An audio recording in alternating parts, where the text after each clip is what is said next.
You are listening to a True North Eager Beaver Media Podcast.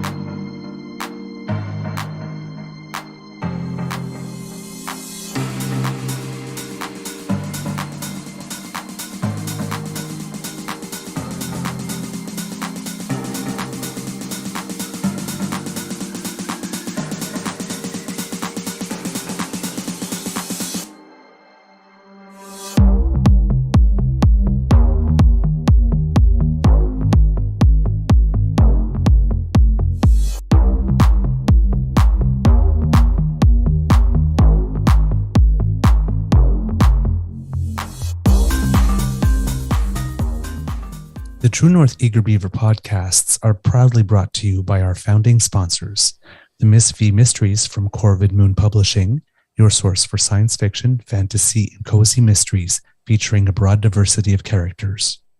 CanadianTarot.com, your uniquely Canadian online eclectic tarot community and forum, and The Peppermaster, hot pepper sauces made from fresh farm ingredients to thrill your taste buds and expand your mind.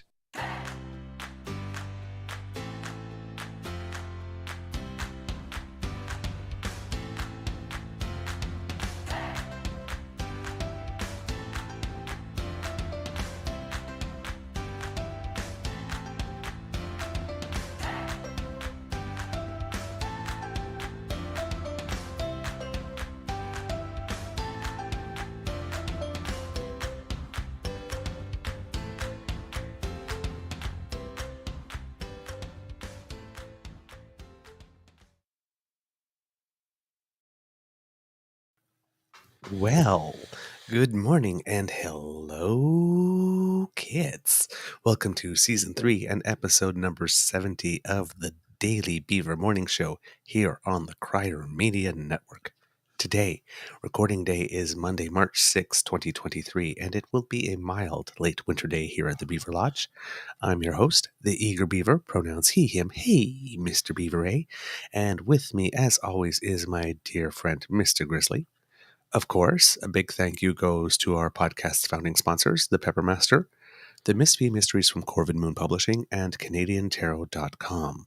Today we have a Monday morning bite for you and a very special guest to help us know that which we need to know to not have the wool pulled over our eyes with regards to attempted election influence by the government of the People's Republic of China. We'll let you know a little bit more about who he is soon. If you were listening on Friday, you probably already know. But first, hello, Mr. Grizzly. How's your mental health today? And importantly today, how's your back?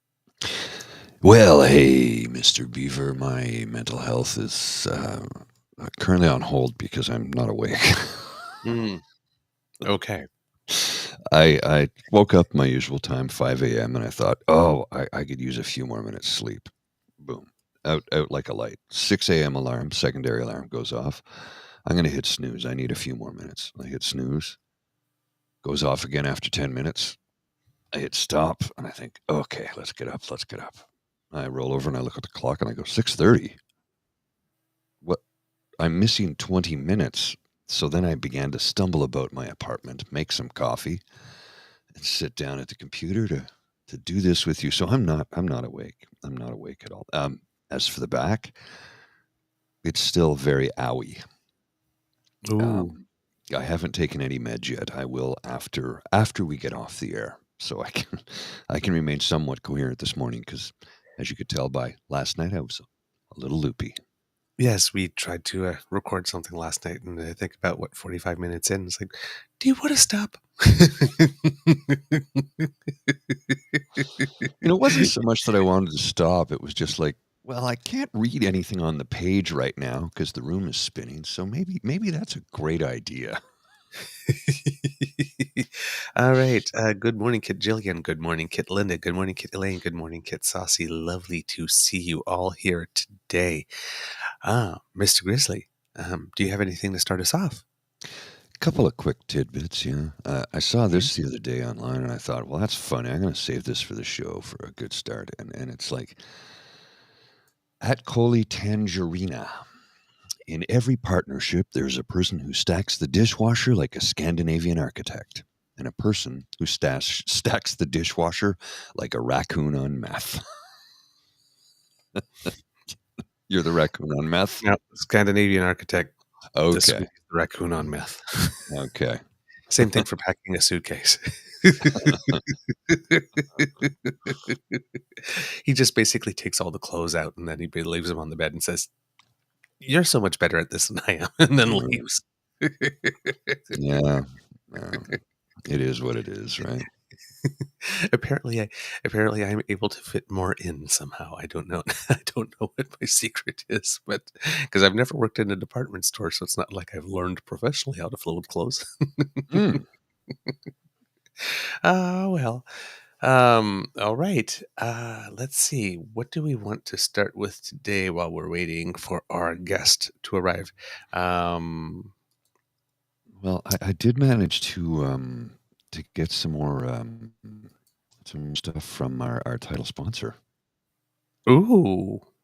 Eleganza? Yeah, check this out. Yes. Let's see if I can get this if I can get this to download. I'm having problems with it right now, but I have their full catalog online right now. Oh. It is spectacular. Oh my goodness. All right. Some of this stuff is just so disturbing. While you're looking for that, just a little tidbits on Toronto and City Hall. There's some speculation as to who may or may not be running. Jennifer McKelvey, who's the deputy mayor, and is a second-term councillor from the Scarborough area. By training, she's an environmental geoscientist, and she's not planning to replace the mayor, which is why she took the interim job. It's clear whether the strong mayor powers will devolve to her automatically. Apparently, the legislation is not written that way, that in case of an interim mayor, the powers devolve. So it's another thing that gives the impression that was probably Mayor John Tory that went to Doug Ford's office and said, "I need these powers. Will you please give them to me?" And then Doug Ford thought, well, you're on my side, so I have no problem. But now that he's gone, we have that Doug Ford clip going around about him saying that they're screwed if they get Toronto with those powers. Yeah, I guess you should have thought of that before you designed a law that was supposed to serve only you, I guess. I mean, tell me you created a law to serve only yourself without telling me. Right? That's what that comment kind of reveals.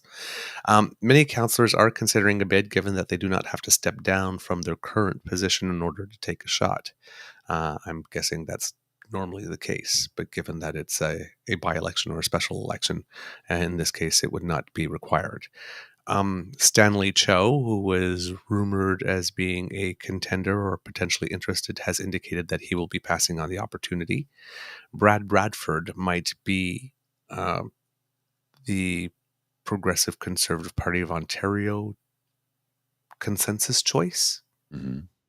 So whether or not there'll be more than one candidate running from that side of the spectrum or not, or whether or not they're just going to put all their eggs into one basket and hope that person wins, will be the case. Cressy says that he will not run, and everybody's wondering whether Michael Ford will step down provincially to give it a run. So that's the thinking at the moment, kids. And here we go. Ooh. The latest styles from Eleganza mail catalog. Things happen when you wear Eleganza. Flocked houndstooth sets the scene. Hey, groovy the daddy. Bold belted walking suit. You need to give me a slice of that.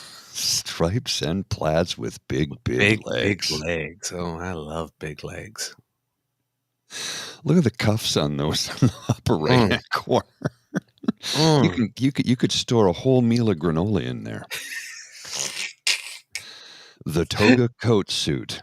Woohoo! I mean, Eleganza really was reaching in the 70s. They went to the extreme, the Vegas gambler suit by Plaid Stallions. Oh no, that's okay. That's the site that was on. That's a website. Yeah. It's just, oh boy, man, you must have had to like everybody was on cocaine in the 70s. I understand why. You needed to be high to wear those things, and we're probably very high when you made those things or created those things. Like, good Lord, that's bad. Oh man, jeez, Yeah, they were a wow, mail order only catalog. They didn't actually have any stores, I'm told. Mail order only. Eleganza. eleganza. And they were I thought they were from Detroit. They're not. They're from Boston. Oh, okay. Yeah, which makes it even harder to understand because Yes, it really does. Boston's a lot more of a blue collar town. I mean, sure, Exactly. Detroit's a blue collar town, but there was like this whole 70s crazy vibe going on, whereas Boston was more, yeah, forget about it. I'm from Boston. I'll kick your ass, you know? Mm-hmm, mm-hmm. Looking stateside, a couple of things have happened. The mayor of Chicago, Lori Lightfoot, who is the first black and openly gay mayor of Toronto, first black female, sorry, Chicago. first black, yeah, Chicago. of Chicago, did not get through her primary. Oh, really? Really? Yep. So she is not going to be a candidate. They said one term was enough. Hmm. Yeah, kind of interesting. She was butting heads. So, I mean, it's kind of That's understandable. one way to put it, yeah. Yeah. But still, it was such a historic moment when she had won. So it was kind of a surprising the turn in such a short amount of time. Um, Well, um, one of the things that she was fighting against, so this is related to taxation and billionaires. mhm. So Soldier Field in Chicago, which was rebuilt, I don't know, 20 some years ago, and everybody always hated it. Soldier Field is where the Chicago Bears play.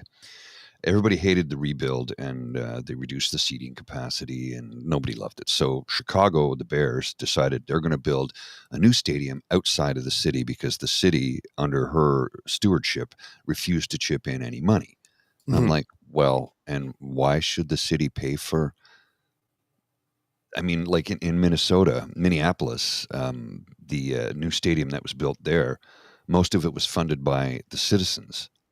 Right. Whereas, like, why, the owners of the team only chipped in 100 billion or 100 Mhm. million for a multi-billion-dollar stadium.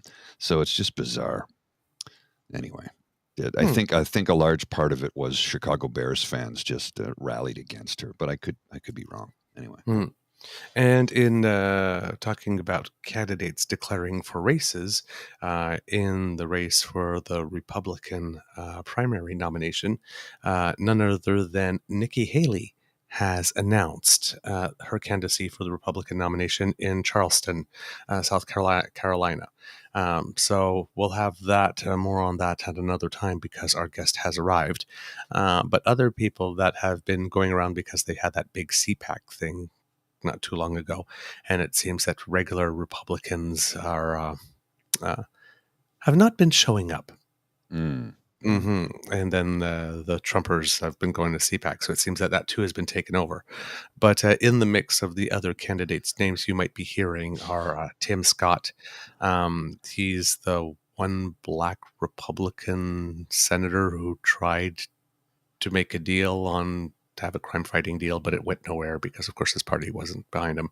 Mike Pompeo, Mike Pence, of course, a guy named Asa Hutchinson, Chris Sununu from New Hampshire, I believe he was. I just like He his was a surname. representative. Asa Hutchinson, I believe, was from Arizona.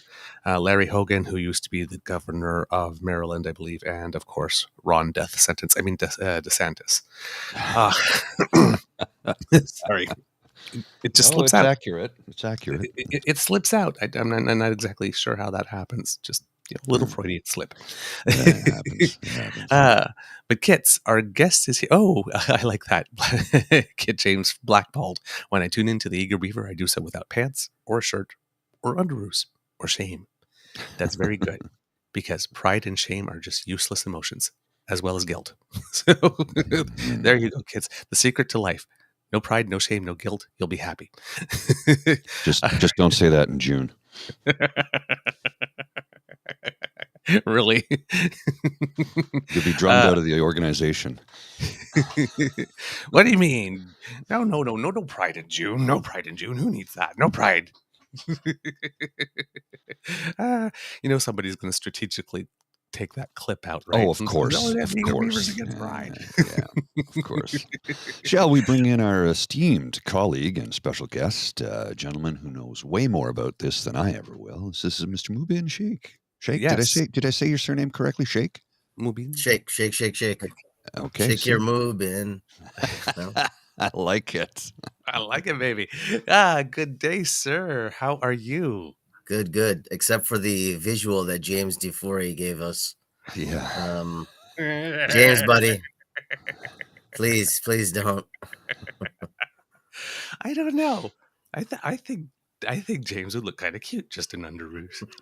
No, he says he's not wearing Save that for underoos, though. June. Oh, Yeah, yeah, yeah. without underoos. Sorry. No. Yes. Sorry, yes. Save it for June, yeah. Save it for June. Kids, for those who don't know, I think you might have to have been living under a rock, but our guest is a specialist and consultant instructor to police, intelligence, and special operations forces on a range of topics. He is currently a professor, yes, because we like people with knowledge over here, in the Yes. School of Public Safety at Seneca College, and a counter-extremism specialist for the renowned NGO Parents for Peace, where he conducts direct interventions with radicalized and extremist individuals. Welcome to the Beaver Lodge, Mubin Shaikh. Right on. Thank you for having me. All right. I loved your tweet. Well, we've been chatting now and then off and on, but your tweet that came up about how to manufacture a crisis. I love that stuff because on the show we tried to do a bit of the political and media literacy bit, so that people know how their country is supposed to work. So when people turn around and say, for example, as they're insinuating here, that he had specific knowledge that, they singled out Han Dong and this was going on, and elections have been overturned in certain writings. Okay, no, not now. And we're not saying the elections have been overturned, but we need to look in, but only for 2 years. And so, this definitely come from CSIS and all that kind of stuff. So this is a lot of stuff that we don't necessarily get to hear about because we're talking about spycraft, right? And we're talking about national intelligence. So by definition, inherently, there are things that will never come to light that we will never know. So it makes it easier for those who want to fill in the blanks in the narrative with whatever they want or need to be true to spin it however they want to do so, because nobody can come out and actually show you the proof that it's not true because it's a secret. So I was wondering if you could maybe start off and just tell the kids, based on your understanding of the situation, what is being alleged and how.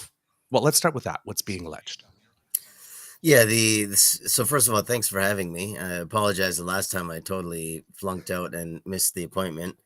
So I was sure to be up and have my coffee, and so I'm good to go. It's pretty bad every now and then, so don't worry. Well, in the morning it's pretty bad. If I don't have a coffee, it's just I'm just like a zombie in the morning. So Même chose pour moi. So yeah, so the latest thing is Chinese interference by the Communist Party of China. Don't like to use Chinese, obviously. I like to use CCP, Communist Party of China. That the Communist Party of China has been basically grooming certain candidates, and as a result, some have claimed that there has been interference in the Canadian election, and we need a public inquiry to get to the bottom of this. Mm-hmm. And in the course of that, there was a leak of some kind of CSIS document or CSIS report that allegedly the Liberal Party was told about a candidate, at least one candidate, that he was a target of not just CSIS investigations, or he was a target of a CSIS investigation because of his proximity to Chinese government officials. That helped him basically come to power and be in power. So that's the general allegation. It was very strange because in the so-called reporting, it said that CSIS told the Liberal Party to basically rescind the nomination of the candidate, which was like everybody who was in CSIS and is public now, they're all like, excuse me. CSIS doesn't do that. See, they're not allowed to do that, Yeah, they would have been told off real quickly if they tried to do that. So that's the general allegation. It's kind of creeping towards um, election interference, quote unquote. It's being made out to be, akin to the U.S. As soon as we hear election interference, that's the first place that we think of and we go to. And words have consequences. When the media puts out reporting like this, how do you prove it, right? It's an unverified leak or information from an unverified leak, which how are you going to prove or even disprove it? So just the allegation alone, the insinuation alone, they stick legs on it and off it goes for a run. Yeah. Okay. Now, based on some of the allegations that are being made, a lot of the talk is as if this leak definitely came from within CSIS and it's people in the know, and it's which would be, I mean, the fact that there's a leak, number one, is a pretty big story, because in this type of thing, if you say the names of who is detected, there are relationships that may have been established that suddenly get broken off. I mean, if somebody's name gets in the public, you stop influencing, right? You don't keep on showing up on their door, or you try to find another way around. So you're blowing things up. I personally am not convinced that the leak came from CSIS, and my sense of the reporting seems to want us to make us believe that it's someone with CSIS that was so disgruntled, so pissed off with the government that they had to blow the whistle. I'm saying that because there exists other paths for that information, because that information was not solely in the hands of CSIS. We have the NSICOP committee, for example, where there are MPs from every party. Loose lips? Well, Who knows, right? So, based on your knowledge and based on your expertise, is it absolutely for sure that this leak would have come within CSIS, or is that in doubt? Should we believe that narrative? Yeah, it's definitely in doubt. I don't Okay. know what current CSIS employee would risk being prosecuted potentially, just to quote unquote leak this information. And it's not like it's information that's pressing or of any kind of major import, really. I mean, I'll save you millions of dollars in public inquiry money and tell you that the Communist Party of China, the Putin government, Iran and North Korea, these are all countries that engage in one form or another of subversion, disinformation, you name it, influencing even politicians. They all do it. I mean, we live in a very permissive environment. We're in Canada. It's it's a very open, free society. People can do that, right? I mean, foreign governments can influence people, and it happens all the time. And it's not just confined to the Communist Party of China, and it's certainly not something that's only the liberals are doing. If one wants to make the argument, it's that Canada as a whole has been kind of slacking and kind of lazy or slow or otherwise weak in the way in which we've been stepping into some of this influence. It seems that we kind of let it happen, and there's seemingly not much we can do about it. Because again, in the world like intelligence and police, it's two different worlds. Police lay charges. So, for example, even in the case of spies that have been, caught, like for example, the researchers in the lab, a lot of times we were not going to lay charges. We just kind of deport them back to their country, and this is like almost an arrangement, an agreement that countries have with each other. When their spies get caught, they just send them back. They don't charge anybody. Don't throw anybody into prison for 25 years for whatever. They just kind of leave it alone, and that I think is becoming the problem. I guess that kind of makes it interesting. For example, like in the case of Michael Kovrig and Michael Spavor, then in that case when, oh, yes, we are detaining them for spying rather than sending them back home, if that seems to be the standard operating. Yeah. And this is the thing also, is like countries like China and others who are big enough that they can do what they want, right? They, as we saw what the Communist Party of China did, they effectively took 2 Canadians hostage. And it was in response to the Huawei executive who Canada had picked up, in response to a U.S. request. So the Chinese government basically retaliated against Canadians by grabbing 2 of our own. So this also kind of changes the dynamic, because if we were to act against, some interest, some Chinese influence agent, what would the response be by the Chinese against Canadians who are in China? Right. Yeah, there's a lot of chess pieces at play there, right? Yeah. So if it's not likely, if it would be more likely that the source would be within CSIS if it was something critical. So if there was like something bad about to happen, government was ignoring it, and somebody thought, the public really needs to know. But this wasn't that case. What other potential avenues through which could that information have gotten to the media and those two, the journalists in question?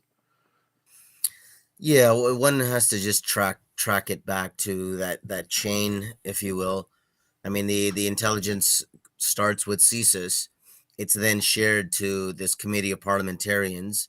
That's the NSI-COP there, National Security Intelligence Committee of Parliamentarians. And, that's where the partisan link comes, I think. And you know what, to be honest, I think, I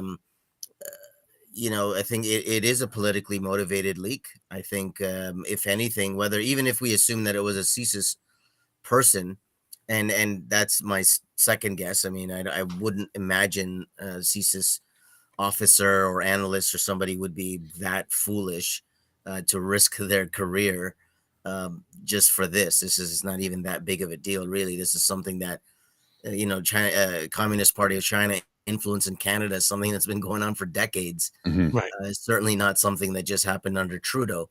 And that's what bothers me, is that I'm all about the right information. I really don't care about the politics. Right. Exactly. I hold, all of them in some kind of disdain. But I don't think anyone would be that foolish to do that. And so, if anything, I think it's going to come from one of the partisan, partisan sides, meaning a parliamentarian or even a staffer, right? Doesn't necessarily have to be at that high of a level. I mean, there are a number of people who could have got their hands on that information and then quote unquote leaked it. But it's not something that was of such a pressing nature that would warrant a quote unquote a leak. So there are a number of hands through which that information probably passed, and I hope that CSIS is able to find out where it broke down and where that leak came from. But I don't know. I mean, what if CSIS discovers that it was in fact a partisan leak from a member of parliament? Let's say that's supposed to be on this committee of parliament. That'd be really, really bad. If you just think about the reputational damage that it gives us, right? That, wait a second, things are things are being leaked by CSIS. That in and of itself is scandalous. Scandalous. Right. And if it's a full-fledged, member of parliament or something like that, then it will be seen as highly embarrassing to the politicians, and so it might just be squashed. Well, and that's if that's the case, that's an example of placing country over party over country in that case, and that is really dangerous to democracy, because that leads to full-fledged fascism and probably dictatorial politicians. So. Yeah. I mean, we're like, there is a giant rabbit hole here we could go down if we had the time, but I think it would take us all day, quite frankly. But the possible ramifications are really disturbing. That means someone, if it came through that case, it means that one of the 338 was not a member of His Majesty's loyal opposition. Right. I find also, especially one of the big problems with partisanship is, especially like you mentioned, party over country. What ends up happening is that when your domestic political other becomes your enemy, then the actual adversary, maybe enemy is a tough word, then the actual adversary becomes an ally, because you're against the government of the day. Right. And so, and we see this like in the US. The US is just paralyzed by hyperpartisanship, just paralyzed. I don't know Yeah. how they get half the stuff done. I mean, It's miraculous they get anything done, and it's it's it's Well, really bad. they well, had like and it throughout hurts my everybody. It yeah. hurts every single member of society. Yeah. Well, throughout my Well, entire life, I kept on hearing gridlock is good. Says who? Yeah.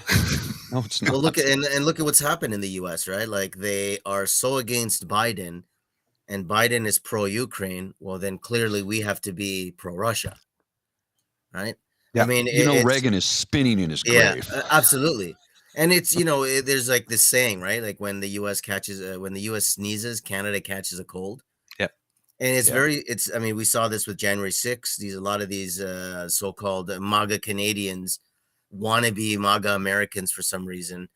I mean, they just look at the rabbit hole they went down. They just started imitating and mirroring the MAGA people, MAGA community, or whatever they call themselves.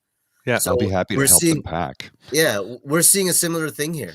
We absolutely are. I mean, that the fact that what's her face, Anderson, of the AFD is able to come in, and how they even have links with the Conservative Party, that members of Parliament can be meeting and dining, and there being this whole Right. that is also influence Oh, on yeah. Yes. Canadian politicians. Yeah. All right. The AFD is a well-known, openly pro-Putin party. Why is she here while Canada is doing its support of the Ukraine people and the Ukraine cause? Why is she here talking to these politicians and trying to influence them? So if we're really serious about influencing our politicians by foreign entities, I mean, there's an example for us to look at right there. So I'm all about it. If they want to have a public inquiry and whatever else to find out who's been doing it and to whom, I think we should do that across the board. But of course, unfortunately, in our environment, it's all about rumor mongering, and especially when it comes to politics and elections. You could see this, and this kind of triggered my comment about the media is basically misdirecting us, basically just leading us to look at this shiny object. The Emergencies Act inquiry report came out, and it proved that yes, Trudeau was in the right, and yes, these people had broken the law.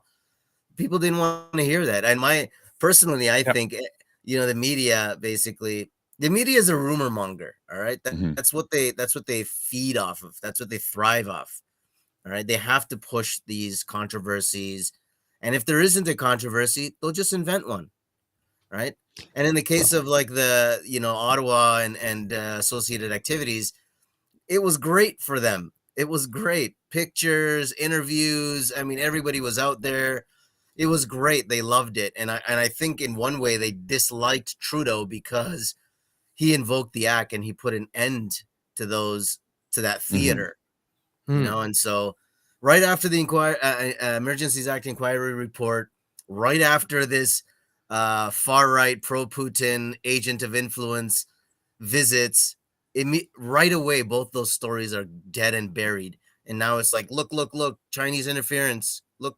Yeah, I don't buy distraction. it. I don't buy it. Look over here to the right. Over here. Look over here. I don't Look buy over it here. for 1 second. Don't look at that. Yeah. No, I completely agree, and we need to remember who is influencing the media.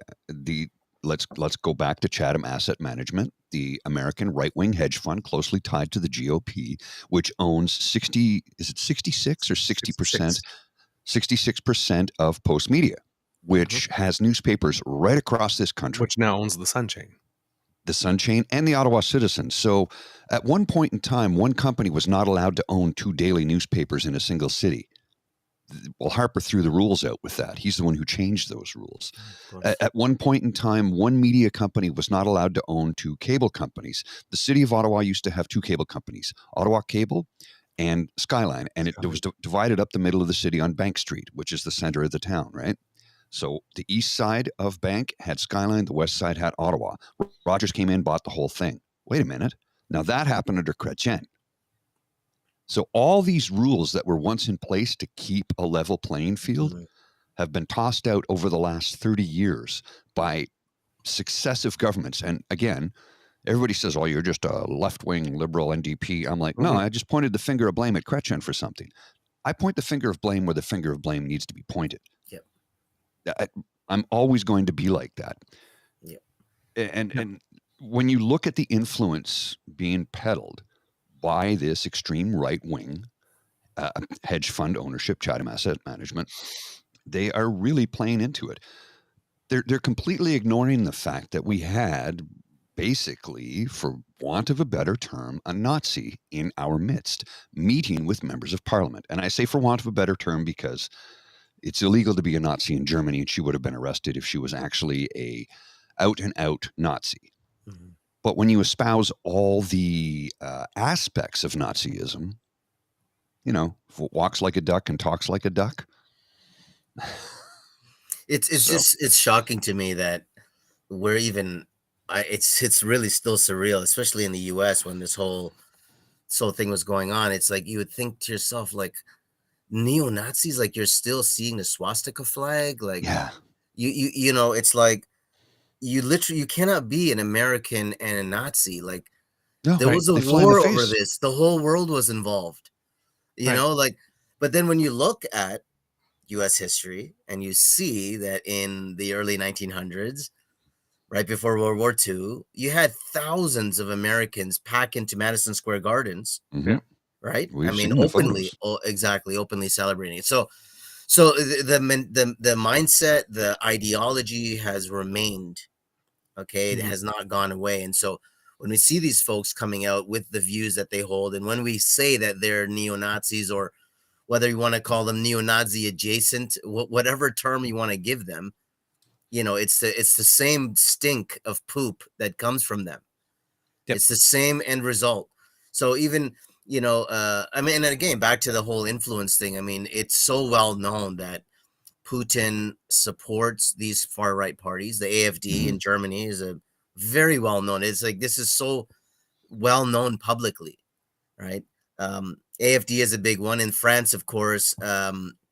Marine Le Pen's party there, right? I mean, overtly they support these groups.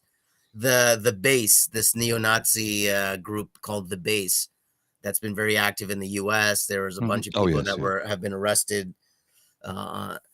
Where is that run out of? That's run out of Moscow, right? It's run by an American actually who fled to Moscow. So you know, the Russian propaganda machine is very, very sophisticated, probably more sophisticated than the Chinese one, I think, because the Russians are all about playing up these culture wars that's you know, that are ongoing in the West. And so just to see all this stuff coming up in front of our face, and then it's like we're being gaslit in many cases, right? It's like, well, there's always some excuse that's being made or something, you know, at least. And I'll you know what, I will give credit to Pierre Polivier. Actually, I will do it. He did come out and say heinous views, you know, it was an unequivocal condemnation, and I get that. And there's a whole political thing. I mean, he didn't make a public statement. He didn't make there was nothing on his tweet. There was a statement that was released, you know, through a friendly contact. Okay, I get that. I mean, probably they're seeing that it's bad for the brand. Let's not talk about it. Let's just let it go away. And that's exactly what's happened, right? Especially with this whole China interference, influence elections. Suddenly, the Anderson visit is out of the media. Emergencies Act report is out of the media. Stag and Doe's out of the media. Yep. So. Yeah, a little too convenient. So that's, I guess, when you say that this type of interference has been going on for decades. That's why you say that you have it in, well, not have it in, but you have a beef with all parties over time, because it's being spun like it's brand new, right? Exactly. It only happened in 2019 and 2021, and you know, Trudeau knew, and when did he knew, and he did nothing about it. So, I mean, you're saying that, as we thought as well on the show, I mean, this has been going on for a long time, and we were joking, so, gee, if you're worried about China, wait until you hear about Iran. I mean, so all this is, you're confirming this for us. What they're saying is that nothing has been done. Now, I know for a fact the NSIRA, which is the overall body providing some oversight over our national security apparatus, which didn't exist before, and the NSICOP were both started during the terms of this prime minister. I also know that there are certain things that may be done to respond to attempts to election interference that we can't say what it is that we're doing, because we might have those systems in place right now and we would be blowing them up. So we can't be showing everything that we're doing. Are you aware of other things that are public that we have been doing over the past X number of years to try and fight this type of interference or attempts at influence? Yeah, there are a number of attempts that I think this government is trying to do, and you raised a good point about it was under Trudeau that that the Committee of Parliamentarians and the National Security and Intelligence Review Agency were started. It's funny because I was actually involved in discussions with then MP Derek Lee. He literally wrote the handbook on parliamentary procedure for the House of Commons. I think he was also involved in the first review of CSIS, of the CSE. I think there was only one review done of the CSE. That's basically our NSA. Okay. I've worked with them. Yeah, and I remember having these discussions about having this sort of oversight thing, and for the longest time, it was the Conservatives that were just kiboshing the whole thing. There was supposed to be, there was a legislation that was tabled, but then the elections were over, the government lost, and then that was just thrown to the side.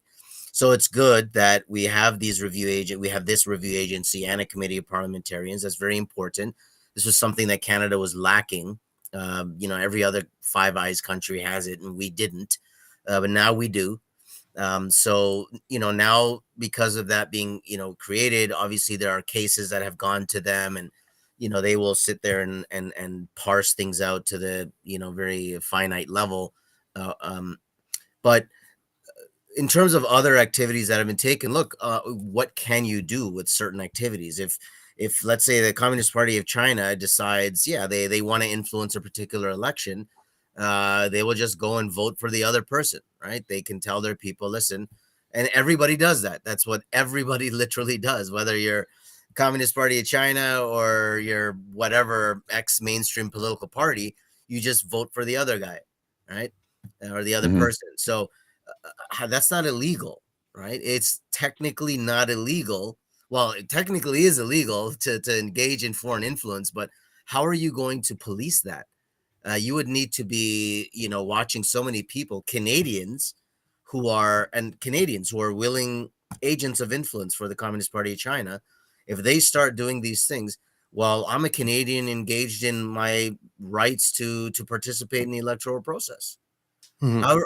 How is CSIS even going to start to get a warrant to investigate people just on the basis of that? That's not enough. And that's where most of it happens. So how are they even going to investigate that? And we have this idea, like, people, it's almost like this cartoonish Hollywoodized version of, we think like the intelligence services are everywhere, right? They're not. They're Right. not. And we have a very small number of people. Like, we give almost like godlike powers to the intelligence agencies, I think, sometimes. And when you realize like how few people we have, it's a miracle many times that they even catch a lot of plots and this and that. So to expect them to investigate at that level, it's a non-starter. And then if you think about charging people, like actually laying criminal charges against people, they generally don't do this in intelligence-led cases, or like cases that begin with CSIS. If there's criminal activity that's about to happen, or has just happened, okay, that goes over to the RCMP, and the RCMP will do their criminal investigation. Right. But sometimes it's just so, the intelligence agencies, they would rather just watch and watch and watch. It's almost like very, they're like voyeurs in one sense. They don't observe and report, and report, right? Exactly. So if they know that, there are these people that are under influence of the Communist Party of China, they're not going to lay charges. And I mean, the RCMP probably aren't going to lay charges either, because, well, it could have diplomatic ramifications and other ramifications, and they just don't want to deal with it. So there are some, I think, subtle things that hamstring agencies to actually do something. We as society, we want to see something is being done. So like, at best, when we read in the paper, these scientists got kicked out, basically deported out of Canada. Well, we know something happened. We know the government did something. We know that they just deported them. But behind the scenes and underneath, there's a lot that's gone on, right? And in one sense, once you arrest somebody, or once you kind of identify them, and like you said in the beginning there, that's it. Like you've burned your ability to remain Right. covert, and you've Right. exposed, the fact that you're onto them. And so the real influencers will just move on to someone else and start that process all over again. Right. Right. I don't know how much more time we have. A few more minutes. A few more minutes. Okay. Oh my God, I have so many questions. Okay, I want to briefly, and then on this one, we're warned that intelligence is not facts, and therefore the bits of information that are allegedly being leaked by CSIS, but probably not, as we've established here. How much confidence? Because the conservatives are taking these facts and taking these details, I should say, and running with them as if they are proven, verified facts. This is the case. This is the story. This did happen. The prime minister did know. I mean, we don't, as far as I'm concerned, we don't even know if when CSIS told him, said, you've got this guy named Han Dong, or, you have some candidates in the GTA that you should be looking at, right? Whether or not they would actually identify him by name. We don't even know if the briefing is done that precisely. And again, they can't tell us. So, how much what are your thoughts on that about like intelligence and not being facts, and how much confidence the average Canadian, when you have conservative, says they did this, it's written right here in this report? Yeah. This is the problem with, because intelligence is really just information plus value, right? Some kind of value that's been associated to it. And that value, especially if it's like covertly collected, or that's very easily qualified as intelligence, and whether it's secret or can be disclosed and to whom, and they have these internal classifications and processes to determine that. But I think what you said at the beginning, like in terms of the faith that Canadians will have in their institutions, I think is impacted. If you think about, so like this thing, like a report is leaked, or some information that came from somewhere and it's leaked, and it's like, we already know that parts of it have been contradicted. All right. So the CSIS director himself, other, former CSIS people who are public now, who have been commenting publicly, all are unanimous that there's no way that any CSIS person is going to tell a political party, get rid of this candidate, rescind their nomination or whatever. That would just not happen. So where does that information even come from? So I think that's at the core of this supposed claim that Trudeau or the Liberal Party was told this, and they still went ahead and continued to run with that candidate. That's the main argument. Yeah. But CSIS themselves are saying, well, we wouldn't do that. We wouldn't tell a political party, get rid of your candidate. So a core aspect of that claim, which we're supposed to believe is fact, has fallen apart, has been contradicted.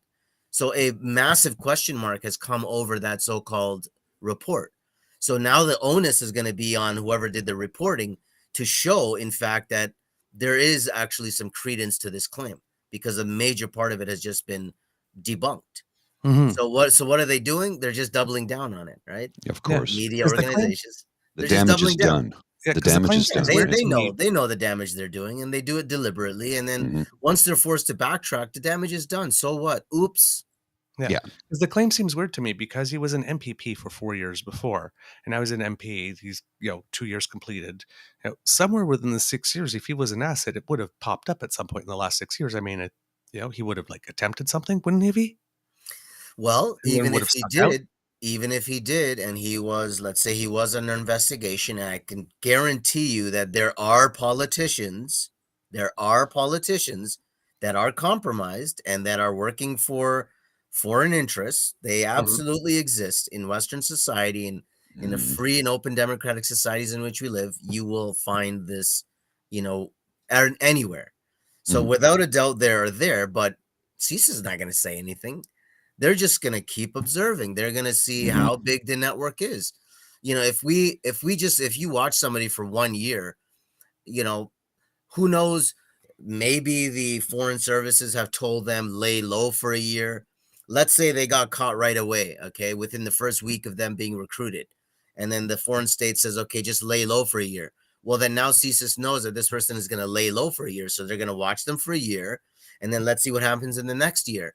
And in that next year, if they see that network growing, well, then why would they bring an end to that at the end of that second year? Why not let it keep going year 3, year 4, year 5? It's not like they're blowing stuff up, so there's no real need to stop this person right away. You can let them keep doing what they're doing.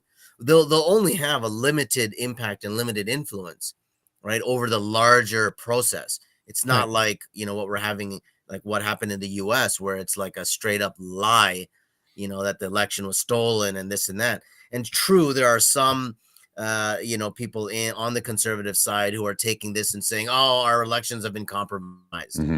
They just throw these salacious accusations. They're the ones undermining confidence in the Canadian process. Okay. I have 2 last questions for you, one lighter, one more serious.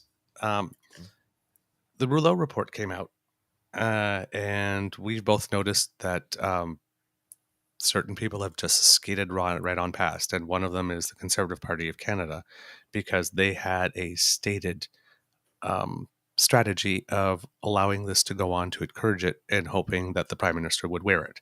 And then we've had stuff like such as Michael Cooper being on the Hill when there were Nazi flags going along, and our current leader of the opposition basically acting like Skippy the Dishes to people who were in cabs. So Mr. Justice Rouleau has basically come to the conclusion that this was indeed an illegal occupation, that this was a movement that was violent enough to have required the first ever invocation of the Emergencies Act in the Canadian history. And the Conservatives were very supportive of that movement. And as far as I'm concerned, essentially provided aid and comfort to it. So you've got that going on. Then you've got Anderson coming in for Nazi brunch and a tour, and everybody's doing that. And now you've got a potential leak that might have come from conservative circles, and you also have Poliver spouting the rhetoric at the moment that the move to decriminalize small amounts of personal drugs in British Columbia and maybe provide some safe supply is the same thing as the government literally flooding the streets with poison. So basically, the Canadian government is trying to kill basically our addicts. Should we, based on everything that you know about intelligence and spycraft and covert operations, should Canadians be worried about the Conservative Party of Canada at the moment? Yeah, that's a loaded question for me, but no. Look, I do see. So, in the name of partisanship, we see these sorts of things, which could even raise to the level of subversion. That's how I saw the January 6th, the Convoy thing. See how I'm conflating two things. This is what I saw, right? I mean, and we all saw it. It was clearly endorsed, facilitated, accepted, supported by one particular party. They were let off the hook. You didn't see any media articles taking them to Nobody task. was asked to testify. Nothing. And this kind of goes back to, and I think what a lot of us know, and you were saying about Post Media, for example, that controls, over, such a large number of publications, all with different names, all purported to be different papers, right? Very sneaky how they do that, right? So that's one thing that we can see already, that these media companies are overtly supportive of one particular party over another. Look, you can be partisan. I mean, welcome to Canada. You can do it as you like, but don't promote yourself or purport to be a objective media organization, and you're overtly and very clearly in support of one particular party over the other. National Post, for example, one of the worst papers, overtly supporting the convoy, carrying water for them, providing the ideological support or backup in the papers, in media. Everybody played it down, right? Everybody played down the Conservative Party's role in the occupation. how they were supporting them. There are so many things which warrant discussion, but just like that, discussion of the Emergencies Act report is over and it's Swept gone. under the And rug. let's Yeah. not talk about it anymore. So they've been given a free ride, and it's just let's move on to the next scandal. And then that's the thing. The media, unfortunately, they're scandal mongers, right? They're just rumor mongers, scandal mongers, and they're going to keep this up. They're going to keep this up until the elections. And what they'll do is they'll just, in the words of Steve Bannon, flood the zone with shit. Yeah. Oh yeah. And that's what they'll do. And they just throw this and that and this and that.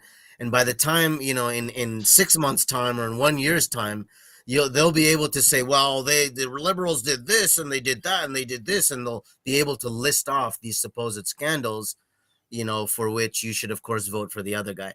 So in the name of partisanship, excuse me, in the name of partisanship, I think a lot of these shenanigans get done. And it's weird because on one hand I have to kind of stand back and let the partisanship happen because that's a part of our process. And that's just the way things are going to be.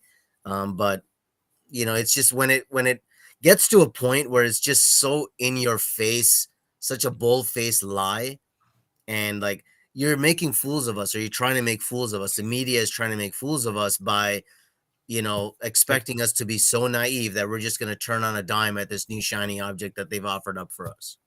Well, this is why we refuse to let this luncheon go. Absolutely. Yeah. We've had Poliver denounced it via Brian Lilly. He's not had a tweet about it. He's not publicly spoken about it. It's never been on YouTube. He's been confronted in a press conference and immediately ran out of the room. So until he hits this one head on, I'm going to hold him in contempt, quite frankly, because, well, I mean, it's no secret that I cannot stand the man, and I think he's a terrible human being. And my thoughts on this are my thoughts, and I'm certainly allowed to have them, but we do need to hold his feet to the fire about this. An extreme right-wing, somebody who's against immigration, who is anti-Islam, basically, if you don't look like me, effectively, if you don't look like me, you're not welcome in her party. So guess what? We can't have that because Canada is a multicultural community. It's going to remain one for the rest of our lives. And in 150 years from now, there's going to be barely anybody looking like me, which I'm completely fine with. Because if we all look a little bit more alike, maybe we'll stop hating each other as much. But you would think. One would think. I don't know if that's necessarily the truth, right? But I wanted to just another thing about the convoy, because the convoy came first, right? And then we had this MEP, right, member of European Parliament. Nobody look at the free ride that there was just so much that went on that deserved discussion and parsing out into details. The Russian support, crazy. Russian influence operations during the convoy.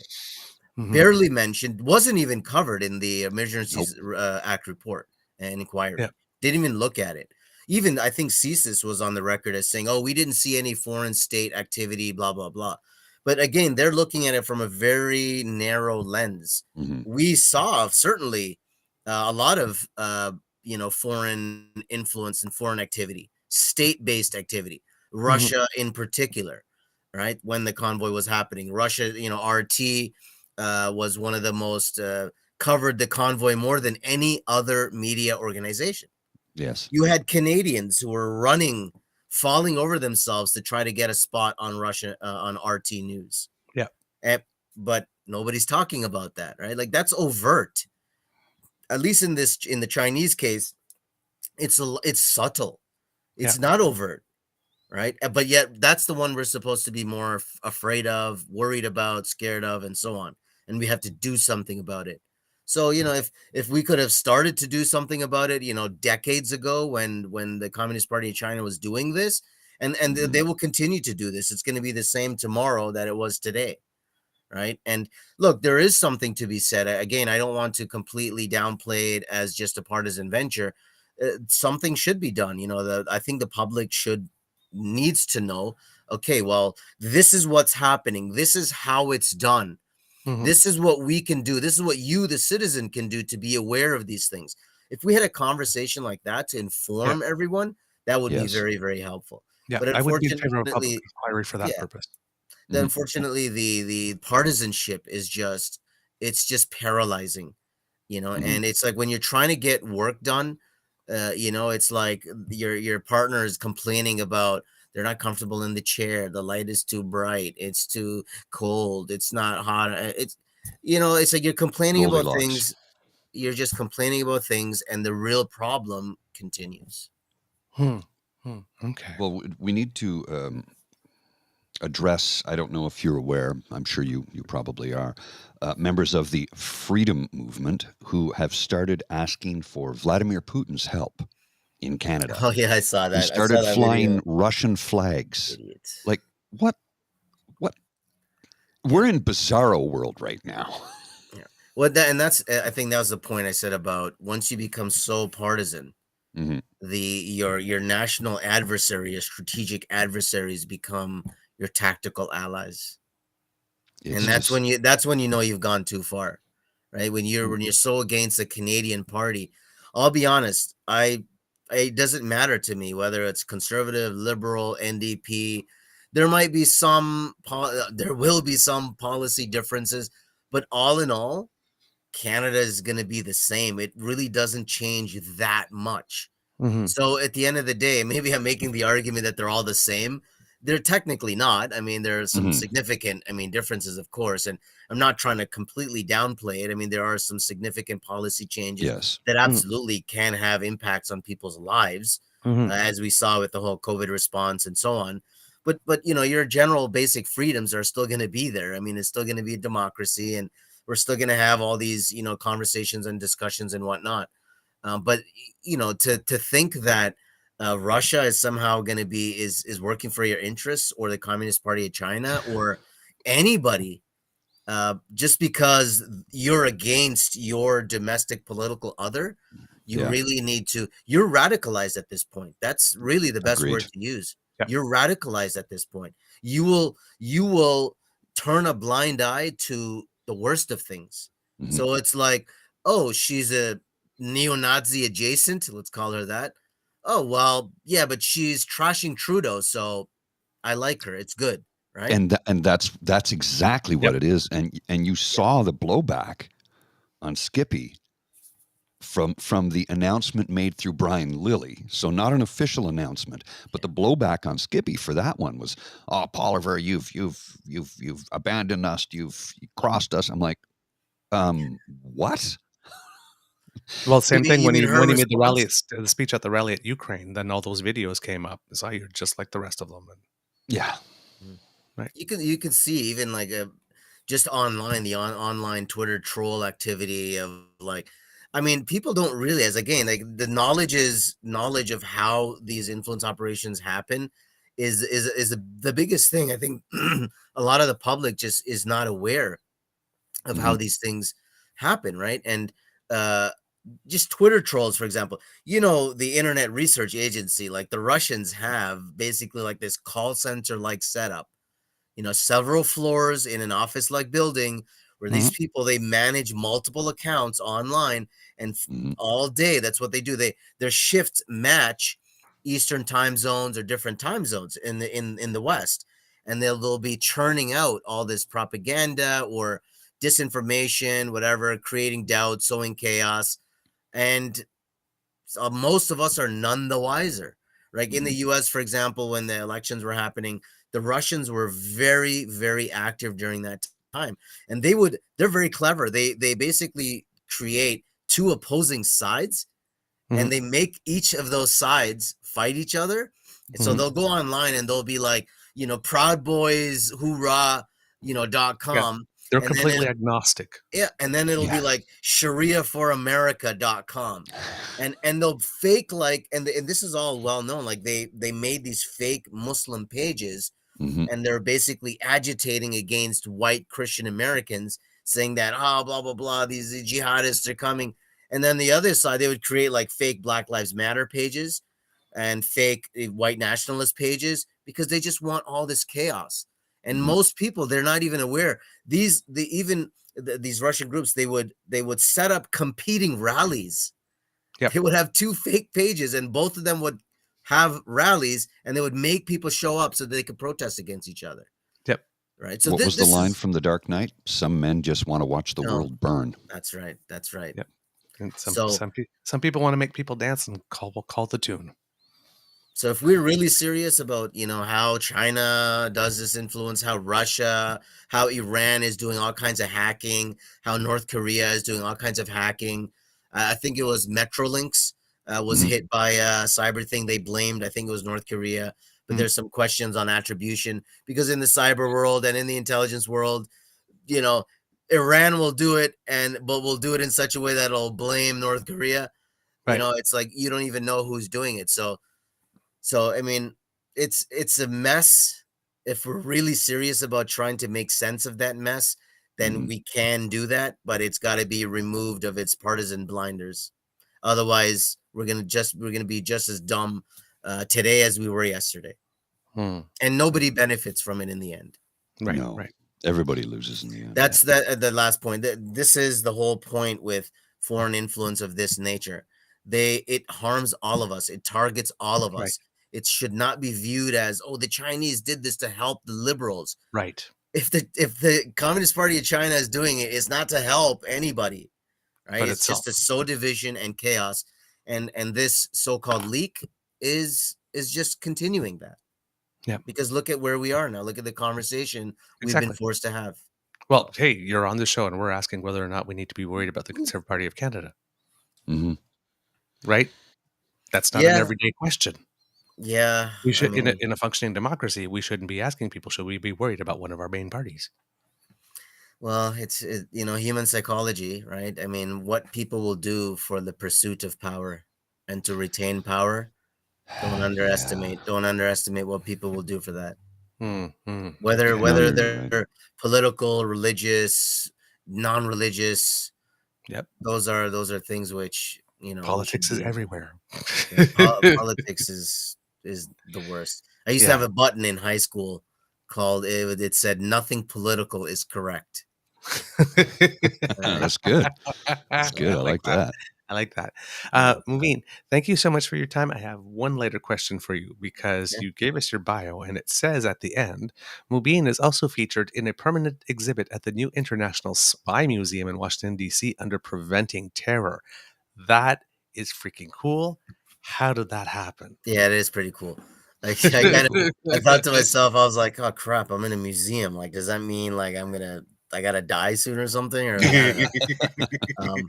it was the new International Spy Museum in Washington, D.C. They had this smaller location, and then they moved to this like 5-story giant building at L'Enfant Plaza. Ooh, nice. Yeah, very, very nice area there that overlooks the capital region and whatnot. So they just called me up one day, I think, and because I've been very active when the whole Toronto 18 case happened. I mean, that was just the one case that people knew me from, but not realizing that I was actually doing other cases for almost 2 years with CSIS before that. So the Toronto 18 just became public because it became a police investigation. So I remember going from CSIS to the RCMP intelligence to evidence. And then I had been doing a number of media hits. And then I think it was when the ISIS things kicked off in 2012, 2013. And I got right back into it, and I was just laying waste in ISIS social media channels. And they called me. They not ISIS, the Spy Museum, and they basically said, "Hey, calling you, hey, could you knock that off?" Yeah. Well, it's funny because ISIS was trying to track me like all the time, and luckily, I had a nice VPN, government strong VPN, But the Spy Museum reached out, and they were like, basically, hey, we heard about you, and we want to basically, in fact, what they said was, because there were some others who are featured in the Spy Museum as well, but I don't like them very much. They're just very anti-Muslim. That's their thing. And unfortunately, this happens. Some people who get fixated on the terrorism side of things, because you have all this, terrorism done in the name of Islam, unfortunately, people then conflate the terrorists with Islam. So Right. some of these guys, they're just nut jobs as far as I'm concerned. Agreed. And just became very, very negative. And so when they asked me, they said, oh, I said, well, thank you very much, but I will not be with those people. I would not put my name next to those people, and I don't want it. And so they said, no, you don't understand. We want to give you your own exhibit. And I was like, oh, well, okay. So yeah, they in the same museum. yeah, it was pretty cool. There's a glass case. It has my robe in it, so it's got a camouflage robe that I wore, this black scarf, some boots, and then it has a placard at the bottom. Mubin Shaikh wore these robes and these boots when he infiltrated the Toronto 18 for CSIS, blah blah blah. I should have given some credit to the RCMP because but I didn't. I stuck with CSIS. Well, it's nothing personal. It's just the investigation started with them, and they're the ones that are featured. It's a spy museum, and the RCMP are not spies. So they're not spies. No. But yeah, so it's on the 4th floor, 5th floor. But you know what? Sorry to kind of no, go ahead, please. Please. So when you get to the spy museum, there's like an auditorium you start off at, and Morgan Freeman starts to narrate the narration, and then you go through the museum, and then there are more theaters like that you can. So they've incorporated me into the whole experience. So you'll see me as soon as like in that first theater is when my face shows up and whatever. So it was funny because well, so I saw in there with Morgan Freeman. Well, it's funny because people have said, if you could have somebody narrate your obituary, who would it be? Yeah. And a lot of people choose Morgan Freeman. And so in the theater, like Morgan Freeman is speaking, and then after he speaks is when I come on. So I'm like, maybe that's a sign. Maybe he's going to be the one that's I'll get the. But it's pretty cool. It's a very cool museum. They just go through everything.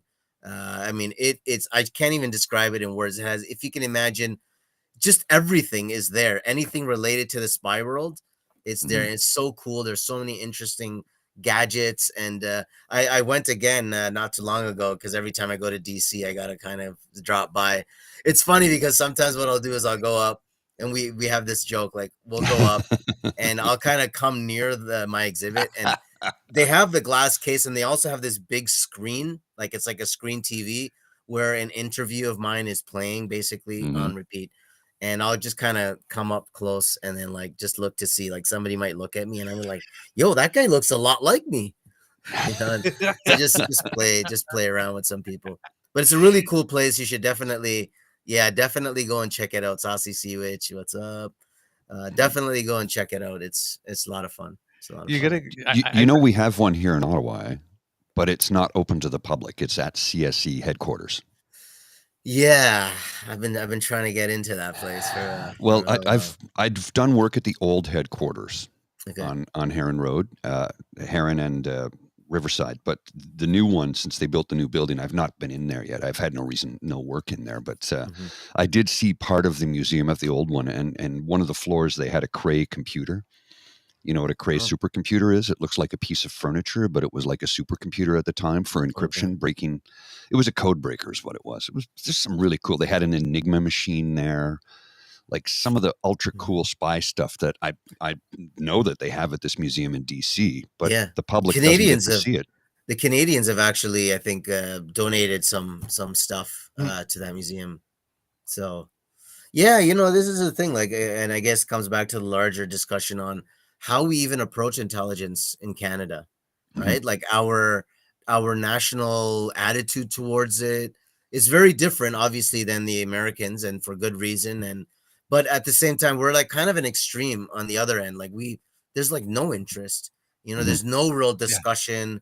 There's no real, like, even how to have that discussion in the public, among politicians, among media. It's still a learning curve for some reason. But we're really good at it, though. Like, we're really good at it. We're really good at pretending it didn't happen. Yes. We don't talk about that. Yeah, I guess that. Well, like you said though earlier, it's the amount of people working on it. It's not that many. I have a very good friend of mine works in counterterrorism. His division is him. That's his entire department. He did have two other people working with him at one point in time, but they've been moved out and they're trying to get somebody to come in and assist him. But he's literally a one-man show. I can't tell you who or where, of course, but this is, there's not as many people working on these files as one would think. So what they do get done with the resources they have is pretty amazing. Yeah. I just have a, if you're going to that museum every time you go to DC, when you start bringing the family, you're going to hit that point where you say, hey, let's go to that museum, and the kids are just going to roll their eyes. Yeah. No, that's when you've made it. They're real good. They're real nice. It's funny because a lot of the staff obviously know because they're all in different parts of the museum. So even when I do show up, it's just like, hey, you look familiar. You're that guy. So it's like, yeah, I am. They're like, oh, you're gonna go up and see your exhibit, and then it's just like, that's kind of weird. Like this guy just shows up to go and see himself. So, but I don't. For the record, I don't do that. I try to remain connected with the executive at the museum, and whenever they have events and stuff. And it's a way also for a Canadian representation, I think. And that's one of the big things because there's not much, and there's some Canadian stuff there, but not a lot. And I think in a way we do like that. We do kind of like to be low key and not really talk about it. And that's actually a big strength in this world. Yes. Yeah. But on the other hand, people also got to know about stuff, and the way in which you kind of convey it and talk to people is important as well. So, well, we keep our super secret societies pretty super secret. Like the amount of people that didn't even know that JTF existed for years. Yeah. After the division was formed, because at one point in time it was the RCMP that took care of that, and they're like, well, RCMP is not door kickers; they're enforcement. So let's create this new military organization to fight counterterrorism. And they were around for probably 10, 15 years before anybody outside of the military or or intel knew they existed. Mm-hmm. And they still don't get the headlines that like the Navy SEALs do, right? Oh God, yeah, that's getting headlines is anathema in that world. They don't want that. Exactly. It's anathema. It's completely They have this whole thing about being silent professionals and not talking about stuff and just living real low key. Well, that's the way it's got to be done in that world. It has and none of them look like Arnold Schwarzenegger, right? I don't know if you've seen the film Nobody. Nobody is he was a former spec ops guy, and he's just a regular looking suburban dad, but he's a butt kicker. And that's most of them. That's what they look like. Yeah, I know quite a few JTF2 people, and there are a couple that look the part. Meaning, well, I don't know what the part looks like. That's your whole point. Mm-hmm. I mean, they're ogres, okay? Mm-hmm. Yes. But the rest of them are absolutely not, and you would never think, and that's the point. Exactly. That's the point. So, Mubin, you've been very, very, very generous with your time. Yes, thank you so much for coming on the show and giving us the political and media literacy, the civics piece that we need to be able to understand this. And hopefully, if you're amenable, we'd like to have you on again because we, other than our regular show, we have a in-depth interview series where we like to get to know the person. Hopefully, sometime we'd have I think we can do that. Chat to you about different things. Right, James, if you grow your beard like mine, you're not appropriating culture. You're just looking better now. There you go. There you go. All right, awesome. You're just appropriating style, darling. Style. All right, Who doesn't want to look like that man? And by the way, the JTF2, they make fun of the SEALs. Mm-hmm. They were like, "Oh yeah, the Navy SEAls are." So, and our guys are better than the Navy SEAls anyway. So it's all good. There you go. It's true. Oh yeah. All right, folks. Thank you very much. God bless. Thank you. So much. Take care. Eh? Yeah. All the best to your family. All right. Thank you. What a nice What guy. an awesome guy. I like him. Awesome guy. Oh yeah. Because I've never spoken to him, of course, right? I mean, and we're not for this platform. In what universe would I ever have an opportunity to speak to Mubin Shaikh? Well, and I Seriously. mean, see, I love him because he's such a Down to earth. intelligent individual, obviously, and an intellect, but he also is able to discuss really complex matters in a way that even I can understand. Hmm. Right? No, And I'm not, sell yourself short. I'm not the brightest bulb in the Christmas tree. I'm well aware of that, but I can understand when he brings it down to simple talking terms that most of us can understand, Mm-hmm. which And I think is judging, important because right, it needs to be done that way, right? right, and judging by the comments from the kids who've been watching live, um, they appreciated it. So Oh yes, yeah. that's wonderful. Yeah, yeah. PJ, if you're speaking to him not as part of the show, you're probably up to no good. Yeah. Logic's unassailable there. Yes, indeed. Mr. Grizzly, before we end the show, because that was pretty good on its own. I think Um, so. yeah, we have a little bit of news about some Canadians who have done us proud. Oh, Yes. do Uh, tell. yes, we have our our skiers again are killing Kicking it. butt. Yeah, Yeah. killing it. At the men's Super G in Aspen, Colorado, we have a skier named Riley Seeger who took a 10th place, and Jack Crawford took an 11. Jeremy Reed 21st. So these are all top 10 finishes in, top 30 finishes, I should say, in that race. So that is very, very good. And again, Jack Crawford picking up the points. And what I like about it is that it's everyone is getting in. Is Oh yeah, getting a yeah. top 10 this season, the whole team. In cross country skiing at the World Championships mass start for the men, we got a top 20 finish, top 30 finish, sorry, with Olivier Leveille, who finished 23rd in the mass start race, which is kind of a big deal. And then we have a top 8 finish at the single mixed relay in biathlon in the Czech Republic for the Canadian. No, that was mixed, so men and women together. That was really cool. We have Catherine Sebov, who we've talked about before, a tennis player who had won a tournament in Auckland and then qualified for the Australian Open. She just won a tournament in Toronto over the course of the weekend. Oh, cool. Yep. So she's And just Bianca's back at the. at Indian Wells. Yes, I saw she because I follow her on Instagram, and she posted a photo at Indian Wells, and then she did a series of photos, and then there was one holding her the trophy, and she's like, back where it all began, and I'm kind of like, yeah, she'd been playing for a while, but that was her first major tournament that she won, that the whole Right. world kind of went, oh, hey, look at this, right? Yep. So for her, and in every respect, that is where it all began for her. Right. Right. And then we have Jack Crawford again in a downhill at Aspen this time, took the silver. Oh, nice. Way to go, Jack. Yeah. Just, I know. Just, you do know Jack. Yes. And then we had 3 more Canadians finished in the top 30. Cameron Alexander at 22nd, Jeremy Reed again, Jeffrey Reed, sorry, again at 28th, and Brody Thompson at 30th. So yeah, lots of exactly, Kit Saucy Canadians always kicking ass. Yes, absolutely. Yes, and the Sens won another match, Yes. so they are now within 3. They are going to make the playoffs. If they continue like this. The last time they won on a win streak like this was 2017, where they went all the way to the conference finals in double overtime against the Pittsburgh Penguins and lost by a strange goal that bounced off of somebody and went in the net. Yeah. They were literally that close to the finals again, and that was in 2017. So it was a 10-year cycle at that point, from 2007 to the Stanley Cup Finals to 2017, that close to getting back in.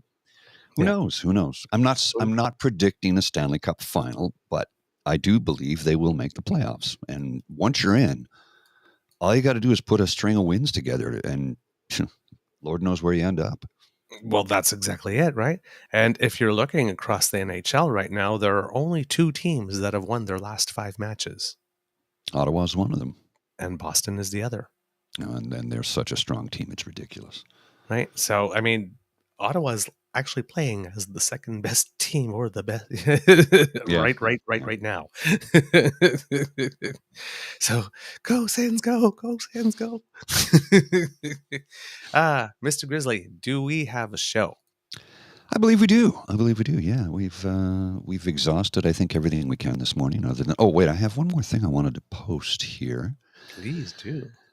So this is from at E. Denhoff, Eric Denhoff, and he's talking about Alberta. No one brags about government trying to build cell phones through Novotel, which cost taxpayers $614 million. Or prop up pulp mills, which cost $325 million. Or support Gainers, which I don't even know what that is, which cost $209 million. Or the $440 million Swan Hills hazardous treatment plant. Or MagCan, whose abandoned magnesium smelter site I drive past every day on my way home, which cost the province $164 million. Alberta Tory fiascos. Tory, not NDP. Interesting. And he's right. He's not wrong. No, not wrong at all. Not wrong at all. Well, kids, we hope that you enjoyed this episode of the Daily Beaver Morning Show because, as always, we very much enjoyed making this for you. If you remember that sharing is caring, then you will use your word of mouth to tell people about us because word of mouth is priceless. And Kits, your word is worth its weight in gold. Here we go with our morning pour.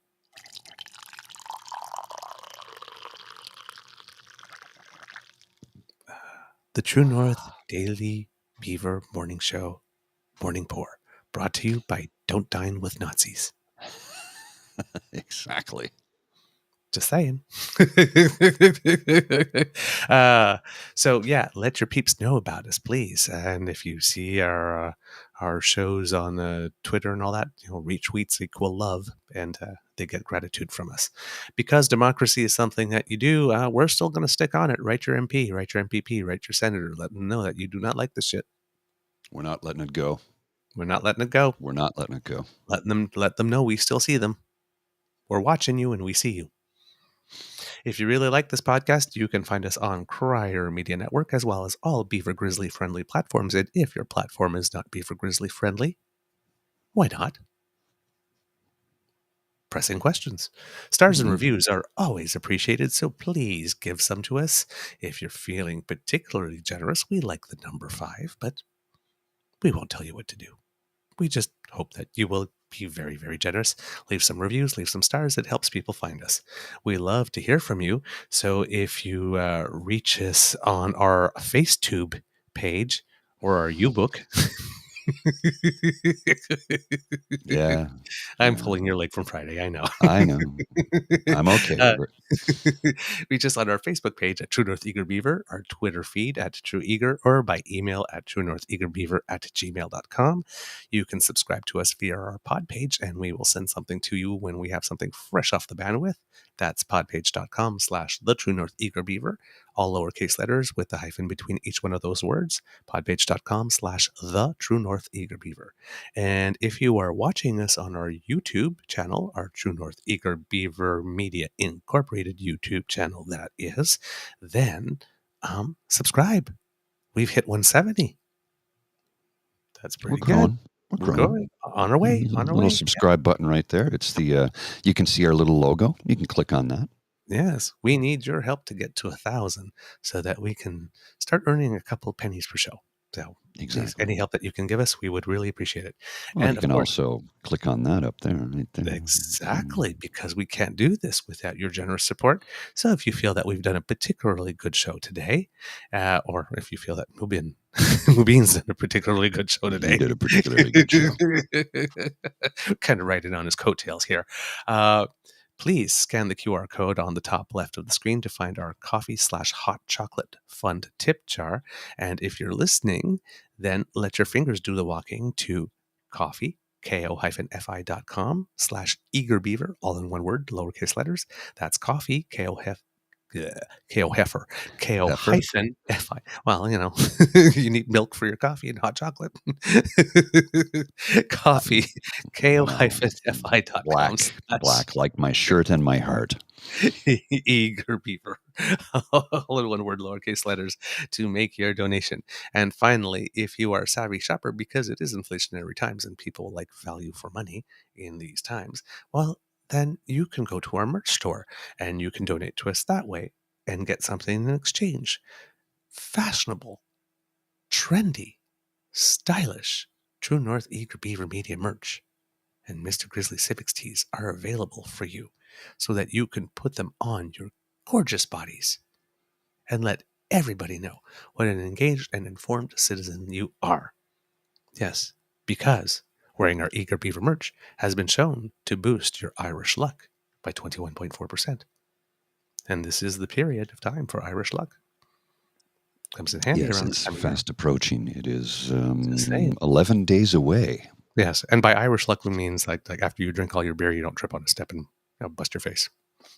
You can Like go in I one did, piece. like I did this time last year. I tease because I love. From the Beaver Lodge, this is your Eager Beaver saying, until next time, dear kids, it can be a tough world out there, so please be kind to and gentle with yourself. Mr. Grizzly, do you have some words of wisdom for us before we go? I do indeed. If you happen to live in a conservative riding, or even in a Liberal or NDP riding, please write your MP and let them know how pissed off you are at Skippy the Wonder Pigeon and his minions having dinner, or luncheon, I should say, with a far-right extremist. You can label her a Nazi if you want. I think it we're calling her that largely because character limitations on the Twitter, right? But she's a far right, anti-Islam, anti-woman, anti-immigrant. She is a woman, but she's anti-woman. She wants women to stay home and create babies. She's as much said that. I am paraphrasing. But write your MP, write your MPP for that matter, and let them know this is not acceptable that members of Parliament in 2023 are openly welcoming somebody like this into our country and breaking bread with them. It ain't right. Nope. And they need to be held to account, keep their feet to the fire. We're not letting this go. Yep. And even, heck, at this point, even write the newspapers. Yes. The editorial section. It's like, yeah, it's going to fall on deaf ears and they probably won't care, but you know what? Let them know. Let them know. Let them know you're not happy. Let them know you're pissed that this took place.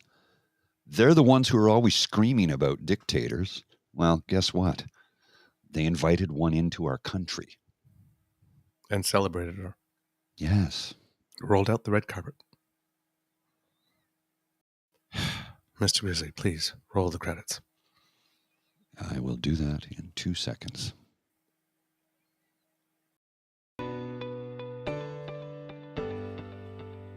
You are listening to a True North Eager Beaver Media Podcast.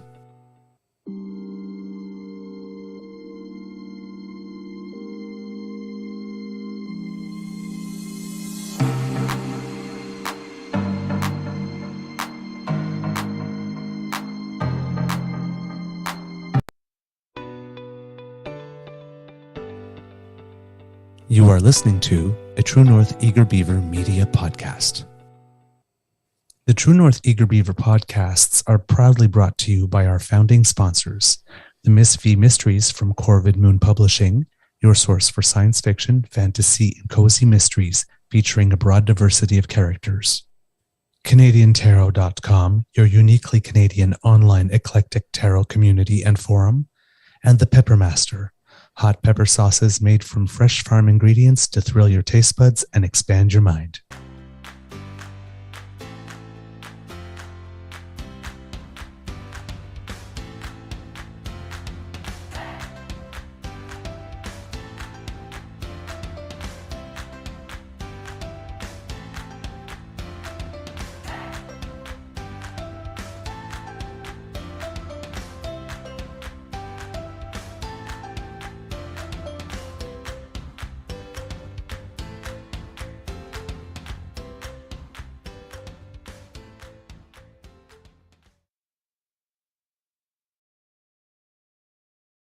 Au revoir, les kitties. À bientôt. Tonight at 9 p.m., ASMR for those of you who need a mental health chat. See you then. See you then. Bye.